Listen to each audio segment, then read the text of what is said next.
Bienvenidas y bienvenidos a un episodio más de MDA Señal 360. En esta ocasión nos encontramos en la exposición Dramaturgias de la Existencia Sobrevivir con la artista Astrid González. Astrid es una artista colombiana cuya obra está enmarcada y abarca diversos lenguajes plásticos como el video, la imagen fotográfica, la escultura, y su trabajo parte de reflexiones estéticas y críticas sobre el cuerpo del afrodescendiente que ha sido representado desde el siglo XVI hasta el presente. Tenemos a Astrid acá en Dramaturgias de la Existencia con estas dos obras que tenemos atrás. Una de ellas es La pronunciación de los gestos y la otra es Citas cantadas y doxología. Entonces vamos a hablar un poco de estas dos obras y también vamos a hablar de la obra de Astrid en general. Astrid, muchas gracias por estar acá. ¿Cómo estás? Bien, gracias a ustedes por la invitación. Bueno, me alegra mucho de verdad que estés en este espacio. Yo, Astrid, quisiera comenzar porque nos cuentes un poco de ti, en especial para esas personas que aún no han tenido la oportunidad de ver tu obra. Esta es la primera obra que vemos cuando entramos por la sala norte de la exposición. Nos encontramos con este muro, con estas dos obras. Entonces yo quisiera saber qué preguntas como que han guiado tu trabajo en los últimos años. Bueno, pues yo nací aquí y me trajeron a nacer acá en Medellín, pero mi familia es del Chocó y mis papás son profesores, entonces eso ha formado gran parte de mi carácter, ser hija melliza de papás profesores que son del Chocó, ser una mujer negra en esta ciudad que tiene unos imaginarios de blanquitud y que la representación o la participación afro en la construcción de región ha sido llevada hacia los márgenes o hacia los estereotipos. Entonces eso me ha construido como artista, pero también como persona. Sí. Y gran parte de mi trabajo es entonces sobre mi experiencia como mujer negra en esta ciudad, en este país, en esta parte del mundo. Y a partir de varios viajes que he hecho y he emigrado a otro país, por ejemplo como Chile, también allí mi noción de lo afrodescendiente empieza a crecer. Ya no solamente la relación Pacífico-Antioquia, sino la diáspora. Sí. Tuve relación con personas migrantes haitianas, dominicanas, afroperuanas, afrochilenas y de otras partes del sur del continente en Chile, ¿no? Entonces la noción de diáspora empieza a enriquecerse a partir de esa relación con personas migrantes en Chile, entendiendo muchas similitudes en la construcción como de la noción de raza en cada uno de estos territorios, pero también de las luchas que cada una de las personas afrodescendientes de estos territorios ha desarrollado. Sí. Entonces, desde ese momento mi trabajo empieza a tener como otra lectura, ya pasa de ser una experiencia íntima de mi familia, mi cuerpo en esta ciudad, a pensar ya un poco más amplio. Y en los últimos años me he estado interesando mucho sobre la ficción o sobre la fabulación, la especulación narrativa, para salir un poco también de lo biográfico, de lo histórico y pensar más en otras posibilidades narrativas. Perfecto, y un poco en esa experiencia que tuviste de pasar a lo íntimo, a una experiencia más colectiva, creo que ahí también se sitúa, me dirás tú ya un poco de lo que es tu investigación, porque tú en tus obras haces una investigación muy juiciosa. Habías dicho que pasas de temas ya más históricos a ficción ahora, pero sí hay mucha historia, sí hay mucho irse para atrás y mirar qué es lo que ha pasado, investigar qué es lo que ha vivido la población afrodescendiente.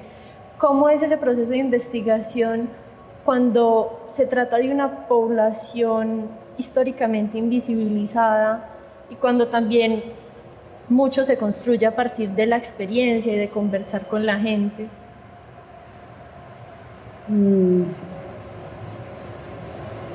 O sea, yo creo que es indispensable partir de la experiencia mía para poder llegar a otras reflexiones, porque finalmente las experiencias personales sirven como un aterrizaje a unas posturas mucho más grandes, más globales, ¿no? Sí. Entonces, mi experiencia como mujer afrodescendiente no es ajena a la experiencia de otras mujeres afrodescendientes en el mundo. Claro. Y entonces yo parto de conversaciones con mi familia, específicamente con mi mamá, con mis hermanas, para trabajar algunos proyectos en donde estoy hablando sobre la medicina tradicional o la medicina con plantas practicada en el Chocó, practicada específicamente en la casa de mi familia materna. Son conversaciones que nacen en la casa cuando estamos almorzando y luego se vuelven obra. O a partir de algunas lecturas, en un principio, como por ejemplo este proyecto de citas cantadas y doxología, nace a partir de lecturas que estaba haciendo en la universidad, buscando comprenderme y entenderme como mujer negra mientras estaba en la universidad, pero llego entonces a lecturas de pensadores coloniales o intelectuales coloniales, ¿no? Que tienen una mirada racista, biologicista sobre el cuerpo de los africanos y sus descendientes, y varias de esas citaciones yo las tomo y luego es lo que se vuelve este proyecto. Claro. Entonces, hay diferentes estrategias que utilizo en mi proceso creativo, pero siempre está el diálogo, así sea con mi hermana, de cuáles son mis ideas, ¿no? Y intentar aterrizarlas junto con otra persona, aunque el desarrollo del proyecto pueda ser desarrollado solamente por mí o con muchas más personas que a veces trabajo con un equipo más grande. Súper, a mí me gustaría, aprovechando que ya mencionaste el proyecto, que hablemos un poco de él, por estas lecturas históricas que hay de la población afrodescendiente y que son evidentemente violentas y que se muestran en este video. Yo traía dos términos a colación que me parecen muy interesantes y que los estaba conversando ahora con Astrid, que son el de la descolonización y el de la decolonización. El de la descolonización como algo que ya pasó y como que se refiere en el sentido histórico al proceso de poner fin al dominio colonial, pero la decolonización va más allá, intenta desmontar las formas de pensar, de conocer y de organizar la sociedad que siguen reproduciendo la lógica colonial. Entonces cuéntanos cómo de alguna forma se ha posicionado tu trabajo desde esta postura más decolonial y especialmente este video, Citas Cantadas y Doxología, ¿cómo conversa con eso? Yo creo que eso es lo chévere de los conceptos que todo el rato se están actualizando, ¿no? Empezamos con lo de descolonial, decolonial y actualmente estamos hablando de anticolonial, como una postura más radical, un pensamiento político más de choque frente a las estrategias o las tecnologías de lo colonial en la actualidad. Digamos que este proyecto nace a partir de esas lecturas de pensadores coloniales que estaba teniendo en ese momento, ¿no? Como de la historia, la antropología, intelectuales coloniales que son obligatorios en las universidades, como este pensamiento occidental, de la razón, que nos dice que esto es lo que se tiene que aprender en las universidades, y eso era lo que yo estaba leyendo, intentando buscar respuestas de otra cosa en esas lecturas. Sí. Y digamos que para ese momento me sirvieron porque me construyeron un antirreferente de lo que no me interesa realmente leer. Me interesa leer en el sentido que es información que debo conocer, pero no es el tipo de información que me construye realmente. Claro. Entonces, mi ejercicio de investigación y de referencias bibliográficas y audiovisuales va hacia otros lugares actualmente. Me interesa leer intelectuales afrodescendientes, intelectuales africanos o de Medio Oriente, pues como que me interesan otras cosas realmente. Sin embargo, para ese momento era funcional porque estaba en la universidad, estaba leyendo lo que tenía que leer, ¿no? Hegel, por ejemplo. Sí. Hegel aparece en este video también. Sí. Pero ahora me interesan otras cosas. Lo mismo me pasa con el cine, me interesa como un cine mayoritariamente por directores o directoras afrodescendientes, africanos. Eso. Y entonces yo lo que hice con citas cantadas es que rescaté esas citaciones de estos intelectuales coloniales que hablaban específicamente sobre el cuerpo, la erótica y la sensualidad de las personas africanas y sus descendientes. Sí. Y con un amigo que estaba estudiando canto en la universidad lo musicalizamos en Kyrie. Kyrie es una de las primeras construcciones musicales de la música gregoriana. Entonces lo que se escucha en el video realmente es como una especie de misa, ¿no? Ajá. Y lo que este cantante está presentando son estas citaciones, ¿no? Sí. Esto se quedó en mis archivos en computador durante 5 años. Sí. Y todos esos 5 años estaba pensando, bueno, ¿cómo le hago a esta musicalidad una presencia más matérica o cómo lo presento? Porque puedo poner el sonido en la sala y pues la persona va a estar escuchando una especie de misa, una misa que está hablando sobre el cuerpo de las personas africanas y sus descendientes de una manera bastante violenta, pero pues finalmente no se enuncia quiénes son los autores de estas citaciones violentas. Sí. Y entonces ahí es donde pienso en que para mí es importante que se presente el rostro, el año en el que se enuncia y el nombre de los autores de estas citaciones. Claro. Entonces aparece el Génesis, aparecen varios expedicionarios, filósofos, y hago un libro de artista en donde cada vez que vamos hojeando las páginas aparece la música y el rostro y el año de esta citación. Sí.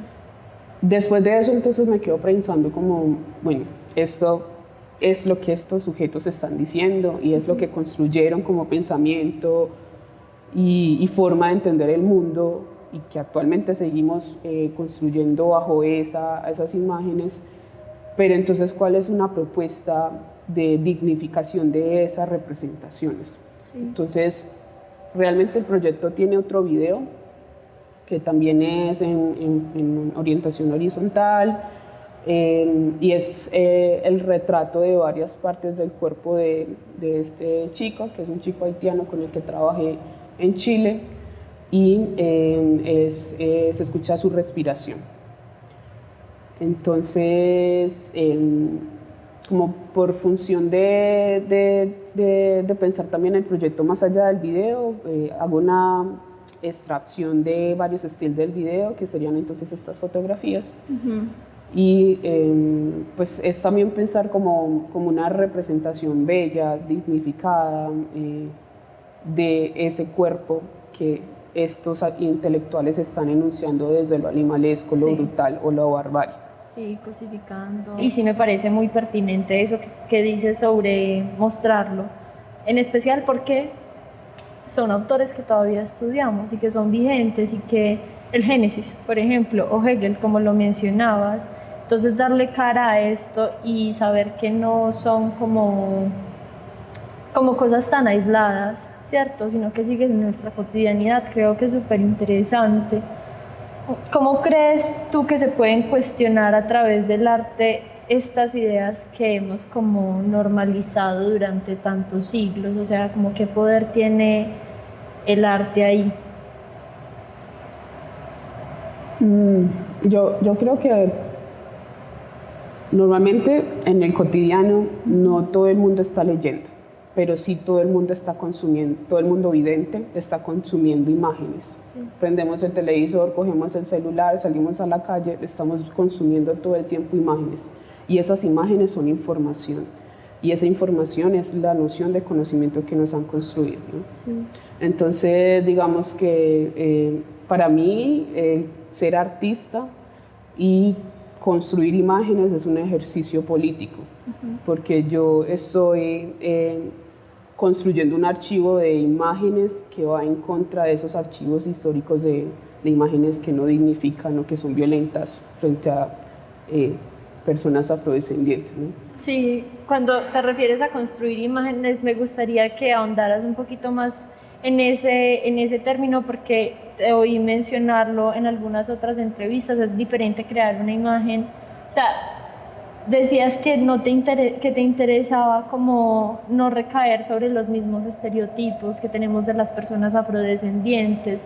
Entonces, ¿cómo es ese proceso de construir una imagen sobre algo que hemos aprendido de otra forma? Yo creo que es una pregunta que, por ejemplo, para un artista europeo y que está montado sobre su privilegio histórico, no es un problema, ¿no? O no es algo que lo construya como artista. Porque él puede llegar y hablar de ficción, de especulación, de mundos otros, sin pasar por un ejercicio de etnoeducación. ¿A qué me refiero con eso? Para yo poder hablar en mi trabajo de que mi abuelo materno, al curarle la espalda a alguien con unas plantas y un rezo, eso es ciencia, eso es medicina, tengo que pasar primero por todo un proceso de humanización de esa práctica, por todo un proceso de descolonización de todos los imaginarios de brujería y demás que se han cargado sobre las prácticas de las espiritualidades negras, ¿no? Entonces, para yo poder hablar de ficción, para yo poder hablar de esos mundos inimaginables que se pueden construir a través de la fabulación con enfoque afro, tengo que pasar por un proceso de educación o de pedagogía. Y eso puede ser un tiempo que podría ahorrarme y dedicárselo directamente a la construcción de esa información. Sí. Entonces,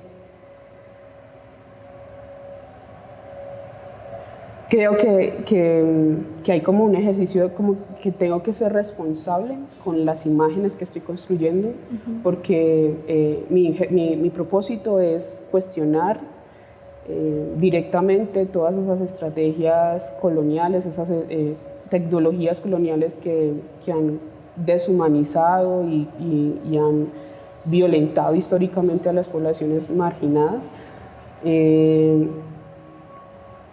Pero al mismo tiempo no quiero quedarme solamente en esa enunciación de esas violencias. Para mí es importante también hablar sobre lo que sucede, por ejemplo, en la casa de mis abuelos, que creo que es una información que me es mucho más atractiva que seguir repitiendo esas violencias históricas que se han hecho sobre los cuerpos negros. ¿Y cómo conversa o cómo pasa ya a interesarte un poco más después de convertir estas imágenes que tenemos sobre los cuerpos afrodescendientes? ¿Cómo ya pasas a esto que me contabas hace un rato sobre la ficción? Aquí, por ejemplo, creo que hay una muestra de eso, como de dignificar el cuerpo afro, pero también en una obra tuya de la que te hablaba ahora, en la que hablas sobre los hijos de las mujeres que fueron arrojadas al océano, supongo yo que cuando las estaban trayendo pues como en la diáspora. ¿Cómo es eso? ¿Cómo es imaginar nuevos, o eso es lo que pretendes, imaginar nuevos o futuros posibles? Ese proyecto del que estás hablando se llama Drexcia. Sí. Está referenciado directamente a una banda de música techno que nace en Detroit, con el mismo nombre, Drexcia, y ellos es una banda compuesta por 2 hombres afroestadounidenses, y acaba la banda en el 2002 con la muerte de uno de ellos 2. Y sabemos entonces que muchas de las músicas que escuchamos actualmente pues tienen un origen afro, y el techno es uno de esos, ¿no? Entonces, lo interesante de Drexcia como banda es que construyeron una ficción o un mito en donde existe un territorio submarino poblado por los hijos y las hijas no natas de mujeres embarazadas que fueron arrojadas por la borda en embarcaciones esclavistas. Sí. Es decir, que estas mujeres estaban embarazadas y se ahoga su cuerpo, pero pues los hijos y las hijas, al estar en agua en el vientre, se adaptan a la sal del mar y construyen este territorio submarino que tiene su propia tecnología, su propio fundamento espiritual, ¿no? lenguaje, medición del tiempo y demás. Y esto es una ficción que ellos empiezan a construir en los discos físicos, porque cuando uno escucha la música, escucha todo el rato ruido. Hay una sola canción que aparece por ahí, una voz, pero el resto es puro ruido y música, ¿no? Y la ficción entonces está escrita en unos libros que vienen al interior de los discos físicos. Entonces había que comprar todos los discos para poder encontrar como toda la narración. Y me parece extremadamente interesante esta banda porque ellos tocan y se cubren la boca, se cubrían la cara, les interesaba el anonimato porque en esa época, estamos hablando de una época en Estados Unidos en donde muchas de las expresiones artísticas son un resultado de todo el proceso de racismo y de segregación racial en Estados Unidos. Y entonces ellos veían la necesidad de que primero las personas los escucharan antes de saber que eran dos hombres afroestadounidenses. Y también ese anonimato que ellos empezaron a construir me parece interesante en la medida en que deja de ser una historia personal para convertirse en una narración más colectiva. Entonces yo entro en una residencia artística aquí en el Parque Explora y postulo el proyecto de Drexciya para argumentar visualmente la ficción. Ellos tienen muy pocas imágenes que construyeron, tienen pues una discografía de varios álbumes, pero las imágenes que existen son como el logo de la banda y las carátulas, no hay más imágenes. Hay imágenes que otras personas han construido, que se han referenciado en Drexciya o la han citado en cómics, otros artistas plásticos, músicos, pero imágenes que la banda haya creado, no. Entonces, en la residencia lo que buscaba era, a partir de conversaciones con científicos de pensamiento occidental, poder pensar en cómo podría ser la medición del tiempo de los drexciyanos y las drexciyanas, ¿no? En qué lugar específicamente del Atlántico está ubicado este territorio, cómo se transportan, de qué se alimentan, cómo se ven. Y eso fue lo que hice en ese entonces, ¿no? El proyecto luego siguió avanzando, ¿no? Ya luego hice unas esculturas pensando en unos seres que podrían habitar en ese territorio y actualmente me interesa pasar más allá de esa imagen humana que tienen las personas en Drexciya para pensar más los océanos o las fuentes de agua como escenarios de cimarronaje marítimo, ¿no? O el cimarronaje intelectual, cómo los océanos han sido pensados desde la historiografía afro como funerarias o como cementerios por todo el proceso de la trata, ¿no? Y la violencia allí ejercida, pero también cómo pensar que puede ser un escenario de liberación. Sí, qué interesante ese último tema. Yo quisiera seguir conversando sobre él porque creo que es que tiene mucho de que tenemos mucho de qué hablar al respecto, pero ya se nos está agotando el tiempo. Sin embargo, me gustaría hacerte una última pregunta. ¿Cuál crees que es la importancia de conmemorar el Día de la Mujer Afrodescendiente que se conmemora el 25 de julio? Como para cerrar esta entrevista y para conectarlo con las reflexiones que has tenido desde tu trabajo. Bien, para mí es importante en la medida en que comprendo la relevancia que cada una de las mujeres afrodescendientes, afrocaribeñas y de la diáspora estamos construyendo o estamos teniendo en esta construcción del presente, ¿no? Para mí es importante recordar la presencia de mis abuelas, porque ellas han construido el fundamento de lo que soy yo como artista y como persona. También es importante para mí reconocer la existencia de las parteras, de las médicas, de las sobadoras, de las sabedoras y practicantes de la medicina y demás saberes ancestrales en el Pacífico colombiano, de la presencia de lideresas afrodescendientes en la ciudad de Medellín, ¿no? Que están dentro de las instituciones educativas, pero también es importante pues, reconocer que es necesario que haya un proceso, un ejercicio de visibilización de artistas afrodescendientes en la región, ¿no? Sí. yo quisiera pensar que no soy solo yo la artista afrodescendiente en esta muestra, sino que sea una presencia mucho más grande. Bueno, Astrid, muchas gracias por ese cierre, muchas gracias por venir acá, por la obra también, y muchas gracias a ustedes por escuchar este episodio de MDA Señal 360. Recuerden que pueden escucharnos en YouTube, en Spotify y en la radio de la Cámara de Comercio, y que pueden seguirnos en nuestras redes como Museo de Antioquia. Hasta un próximo episodio.